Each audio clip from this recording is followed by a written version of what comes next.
Voilà, on va lire le psaume 55 ce matin.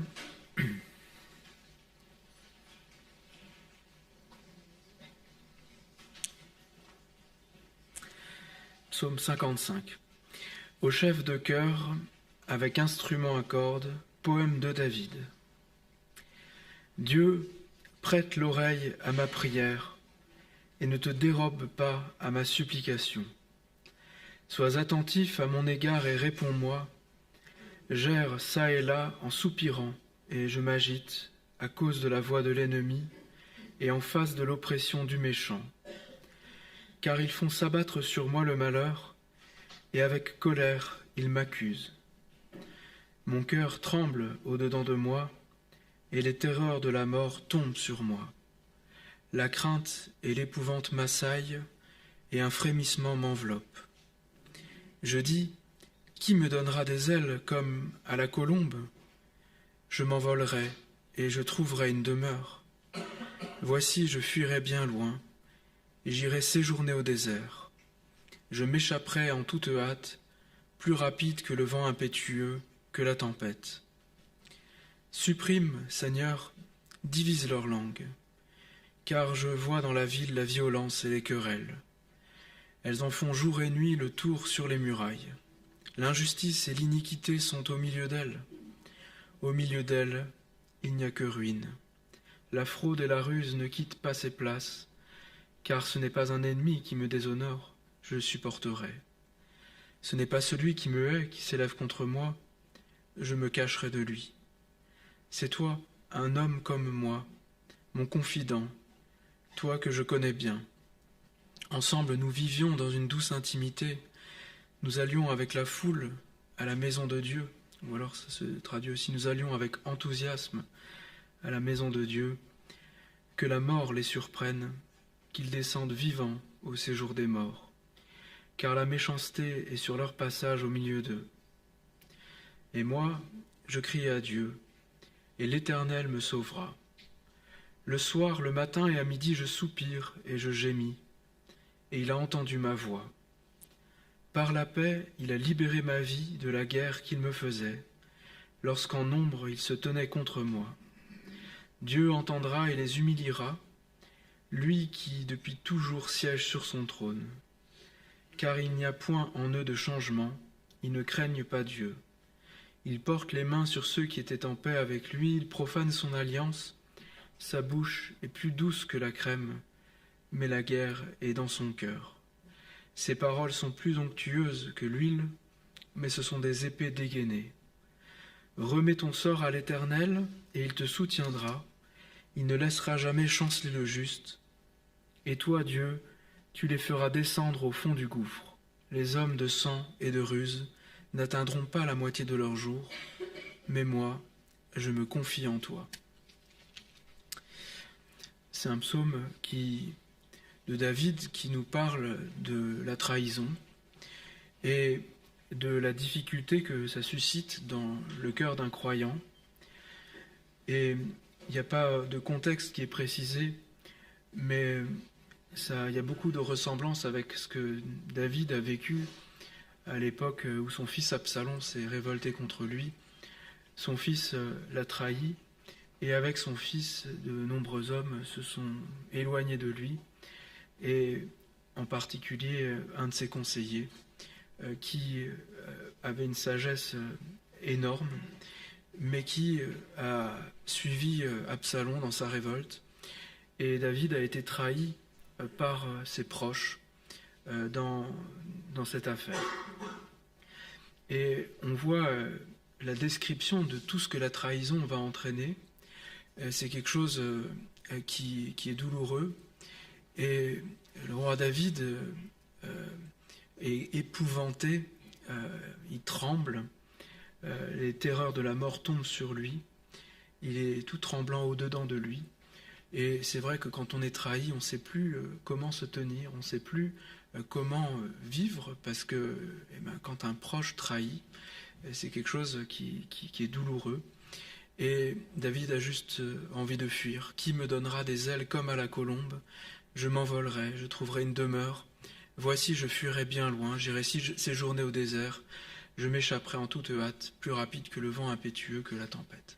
Hein, quand la trahison est là, eh bien, on a envie de s'échapper, on aimerait bien avoir des ailes pour pouvoir fuir la situation. Et je crois que c'est un texte qui traduit bien ce qu'on peut sentir et vivre.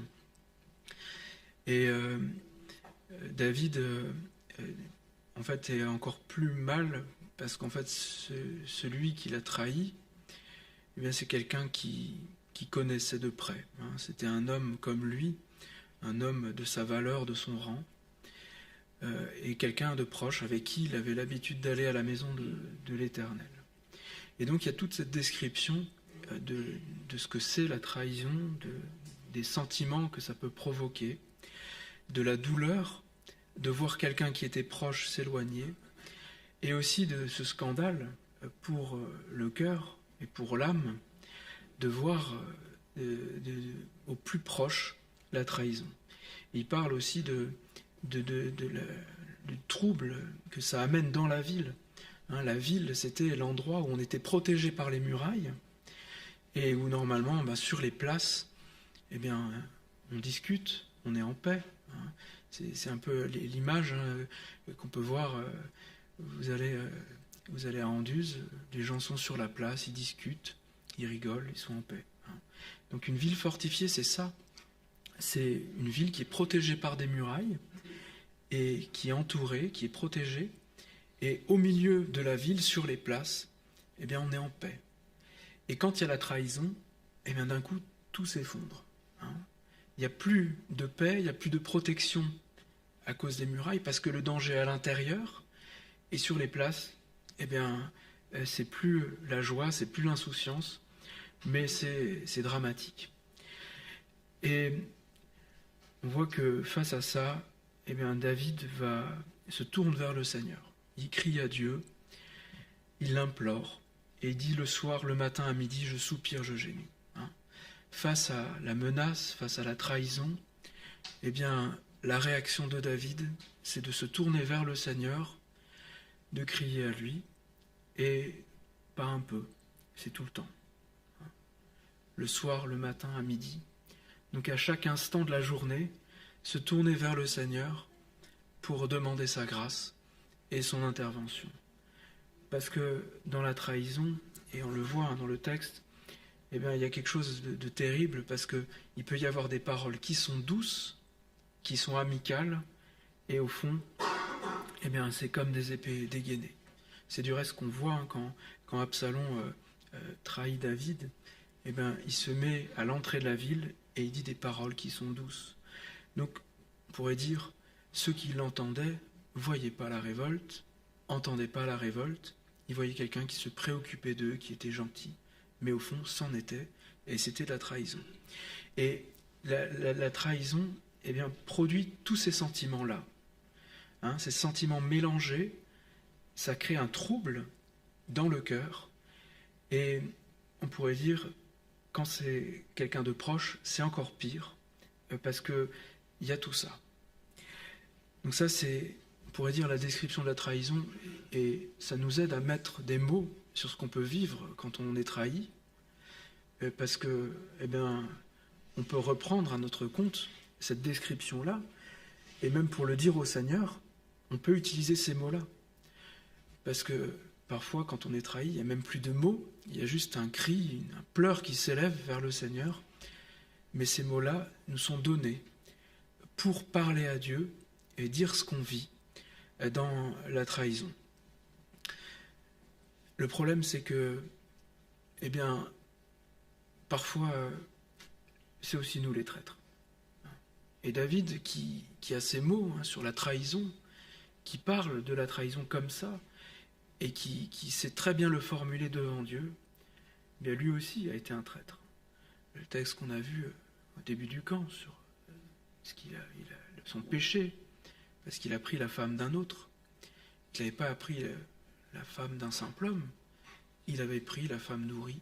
Et Ouri, quand on regarde dans l'histoire d'Israël, c'était un des valeureux compagnons de David. Donc David, qui sait si bien décrire la trahison, lui aussi a été un traître. Et donc, c'est toute la difficulté de ces textes-là, parce que, eh bien, à la fois, David a été trahi, à d'autres moments, il a aussi été traître, et on pourrait dire, pour nous, c'est un peu pareil. On peut très bien s'identifier à celui qui est trahi. Quand on est trahi, ça fait mal. Et puis parfois, sans s'en rendre compte, ou alors en étant conscient, mais là c'est peut-être plus grave, eh bien, on est aussi des traîtres. Et eh bien, on peut faire vivre aux autres ce qui est décrit dans ce texte. Et c'est tout le drame. Et on pourrait dire dans l'Église, et même parfois c'est dramatique, parce que là où il devrait y avoir la paix, la sécurité, la confiance, eh bien il y a des trahisons, et ça nous met une vraie difficulté, c'est un scandale.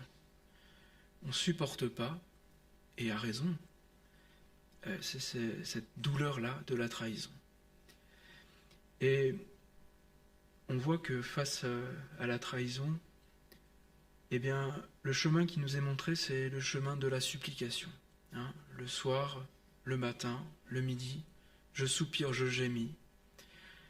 Le Seigneur entend ma voix.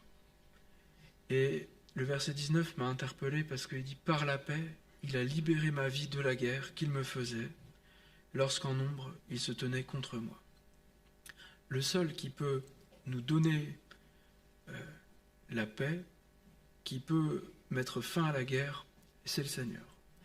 Et je pense que la trahison est très douloureuse parce que, eh bien, on a enfui au fond de chacun de nous une sorte d'idéal perdu de l'unité. C'est l'unité avec Dieu, l'unité les hommes les uns avec les autres. On le voit dans le récit de la Genèse, il y a toujours cette unité qui est posée au début, unité entre l'homme et la femme, unité entre l'homme et Dieu. Et au fond, cette unité, eh bien, elle est inscrite dans nos cœurs. C'est ce qu'on aimerait, c'est ce à quoi on soupirerait, et c'est après quoi tous les hommes soupirent. C'est pour ça que, voilà, on a essayé de créer des organismes qui garantissent la paix, l'unité. La Société des Nations, ça n'a pas trop marché. Après, il y a eu l'ONU. Aujourd'hui, ça ne marche pas trop quand même. Il y a quand même la guerre. Mais on soupire après cette paix-là. Et le seul qui peut l'apporter, c'est le Seigneur. Quand le Seigneur Jésus est venu, il dit « Je vous laisse la paix, je vous donne ma paix. Je ne la donne pas comme le monde la donne, mais moi je vous donne ma paix. » Cette paix qui est le fait de vivre en paix avec Dieu, le fait de vivre en paix avec les autres, c'est le Seigneur qui peut la donner. Et il l'a donnée dès le début de l'Église entre les païens et les juifs qui ne pouvaient pas se supporter parce qu'ils étaient trop différents. Il y avait les pécheurs d'entre les nations, il y avait les juifs, et le Seigneur est venu donner sa paix. Il est venu réconcilier ce qui était irréconciliable, et ça, c'est l'œuvre de Dieu. Et c'est sa promesse. Il prie pour nous, afin que tous soient un, et c'est la promesse qui est donnée pour l'Église. Et pourtant, eh bien, dans l'Église, il y a quand même des scandales, il y a quand même des trahisons. Et ce qui m'a interpellé dans le texte, c'est que on voit que certains ne vont pas changer. Il n'y a point en eux de changement. Ils ne craignent pas Dieu. Ils portent les mains sur ceux qui étaient en paix avec lui. Ils profanent son alliance. Et avec des paroles de trahison qui sont douces en apparence, mais qui sont des épées en réalité. Donc certains ne changeront pas. Et ça, c'est la triste réalité. Il y a des ennemis. Mais quand le Seigneur prie pour l'unité de l'Église, eh bien, il prie en disant « La parole est la vérité. Sanctifie-les par ta vérité. » Et je pense qu'il y a là véritablement un enseignement. Eh bien, peut-être qu'il y a des scandales. Peut-être que l'unité, peut-être que la paix dans l'Église peut être menacée. Peut-être qu'à un moment, on a l'impression que tout peut s'effondrer et qu'il n'y a plus de paix dans la ville, on n'est plus protégé par les murailles. Mais le Seigneur prie pour nous et il demande au Père de nous sanctifier par sa vérité. Alors certains n'entendront pas, certains ne changeront pas, parce que visiblement, eh bien, ils ne craignent pas Dieu. Et ils sont arrivés dans l'église, peut-être, au milieu, ils ont goûté à quelques paroles, mais ça ne changera pas. Mais quand le Seigneur prie pour les siens, pour ceux qui lui appartiennent, pour ceux qui sont élus, eh bien, il demande au Père de les sanctifier par sa vérité.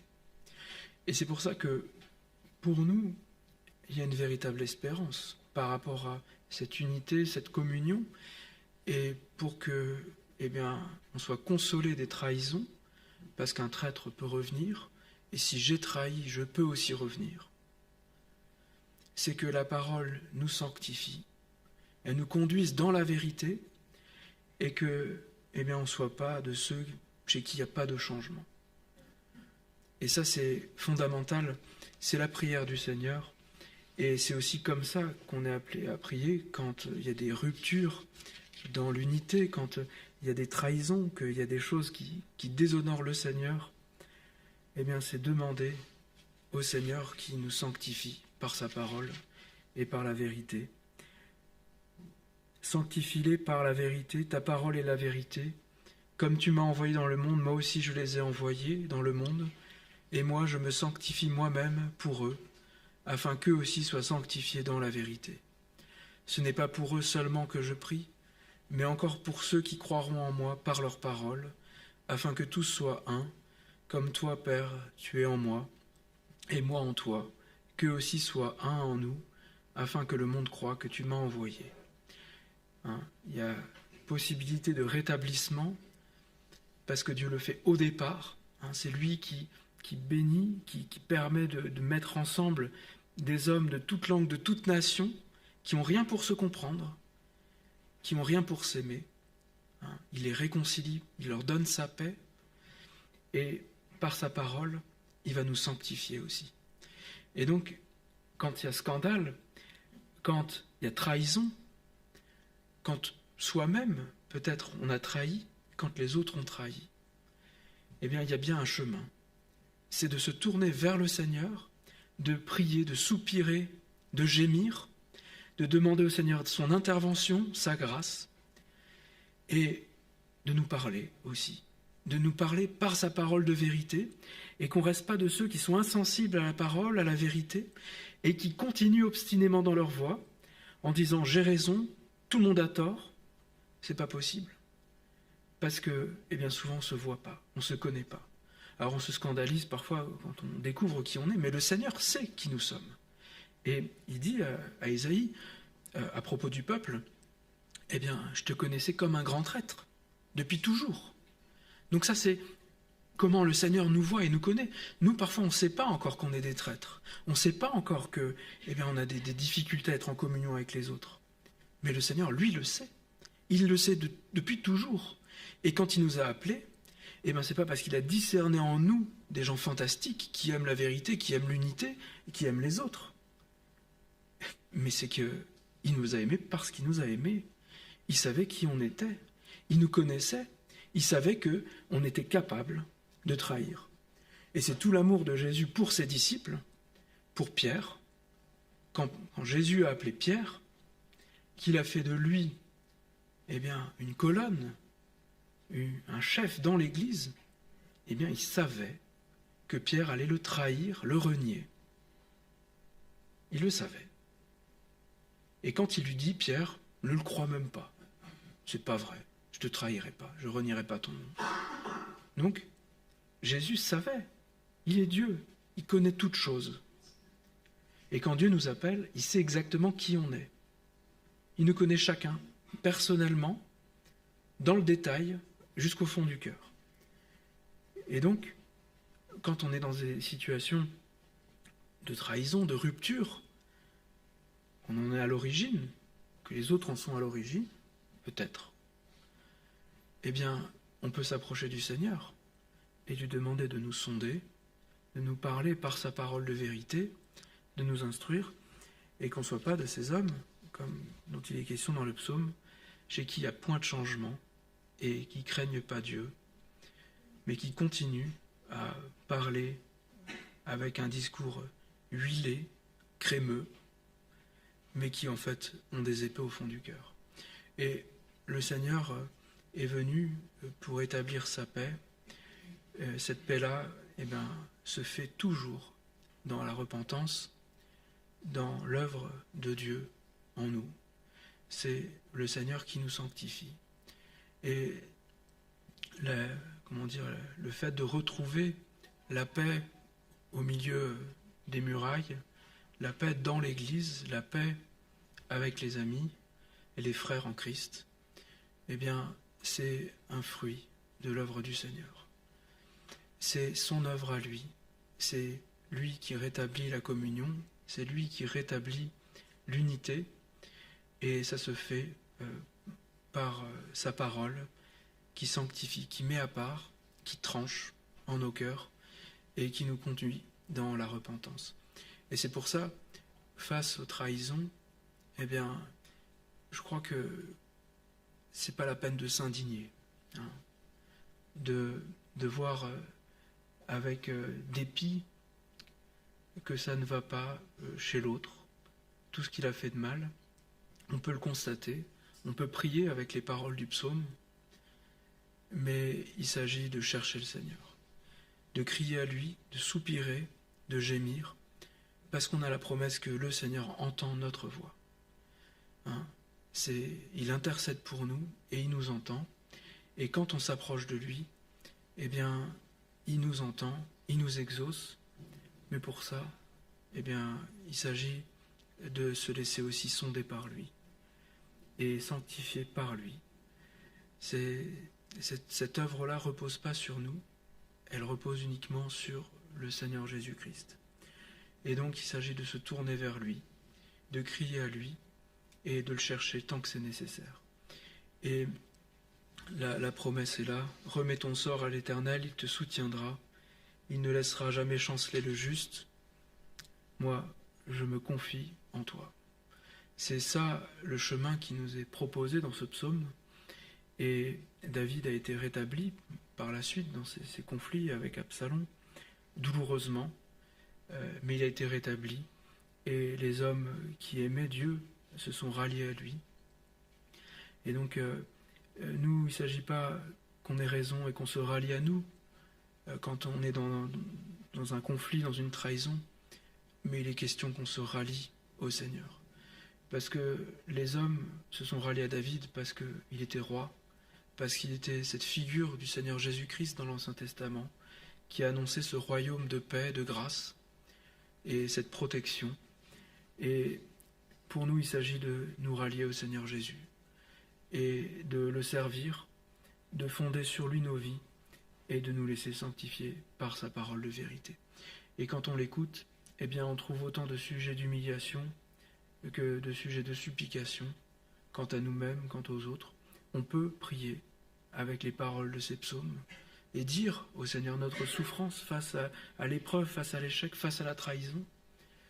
Mais il s'agit de se rallier à lui et de crier à lui et de demander qu'il agisse et qu'on ne soit pas de ces hommes qui s'endurcissent et pour qu'il n'y a pas d'espoir, parce qu'en eux, il n'y a pas de changement.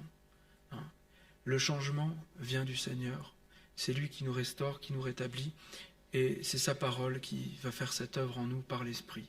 C'est elle qui va nous sanctifier, et ça on en a besoin, parce que sinon on s'enferme dans des positions intenables, et on a besoin de cette grâce du Seigneur. Alors que le Seigneur ait pitié de nous, qu'il nous fasse grâce, pour que quand il y a trahison dans nos vies, dans l'Église, dans nos familles aussi, et que tout est perturbé, qu'il n'y a plus de paix au milieu des murailles, et qu'il n'y a plus cette communion, cette paix après laquelle on soupire, et qu'on cherche de tout notre cœur, mais qu'il nous fasse grâce. Le chemin est tracé. Moi je crie à Dieu, l'Éternel me sauvera. C'est une promesse. Le soir, le matin, à midi, je soupire et je gémis, et il a entendu ma voix. Il a déjà entendu, il exaucera, et il nous fera grâce. On va prier pour terminer.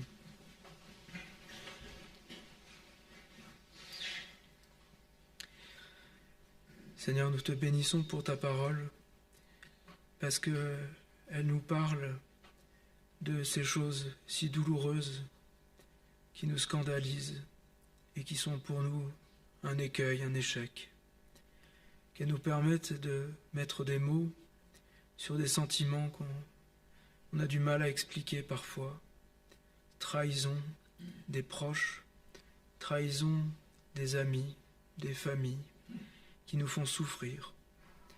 Seigneur, nous ne voulons pas être de ceux qui s'obstinent et pour qui il n'y a pas d'espoir, parce qu'il n'y a pas de changement, parce qu'on ne craint pas Dieu. Et c'est pour ça que, face aux difficultés qu'on peut connaître, aux trahisons, aux épreuves, nous voulons nous tourner vers toi avec foi et suivre le chemin que ta parole nous indique. Crier, soupirer, gémir après toi, demander que tu agisses par grâce et que tu restaures ce qui est brisé par le péché, par nos fautes. Non pas uniquement considérer les autres comme des traîtres, mais aussi nous laisser sonder par toi. Tu nous connais parfaitement, tu nous connais mieux que nous-mêmes, et tu sais aussi ce qui dans nos cœurs t'est hostile, ce qui est hostile à la communion. Et Seigneur, si David a été trahi, il a aussi été un traître, et c'est notre cas aussi à tous. Pourquoi nous te prions d'ouvrir nos cœurs à ta parole, de nous sanctifier par cette parole de vérité, et de faire ton œuvre de grâce. Seigneur, merci parce que quand on crie à toi, tu entends, tu exauces, parce que le Seigneur Jésus-Christ intercède pour nous. Et c'est vers lui que nous voulons nous tourner, à lui que nous voulons nous rallier, pour que quand il y a la division au milieu des murailles, que tout est ébranlé, Seigneur, tu sois notre guide et que tu nous instruises en vue de la paix. Seigneur, c'est de ta paix que nous attendons la fin des guerres. C'est de toi et de ton œuvre que nous attendons le salut. Et que toi, Seigneur Jésus-Christ, qui peux nous donner cette véritable paix, et nous voulons la recevoir de tout notre cœur, nous laisser sonder, sanctifier, purifier par ta parole, en vue de cette paix que tu nous promets et que tu donnes déjà. Seigneur, bénis-nous et aie pitié de nous. Et dans toutes nos situations si différentes, quand il y a trahison, quand il n'y a plus de paix, tu nous donnes de regarder à toi avec foi. Merci pour ta grâce et pour tes promesses. Merci parce que tu entends et tu exauces. Amen.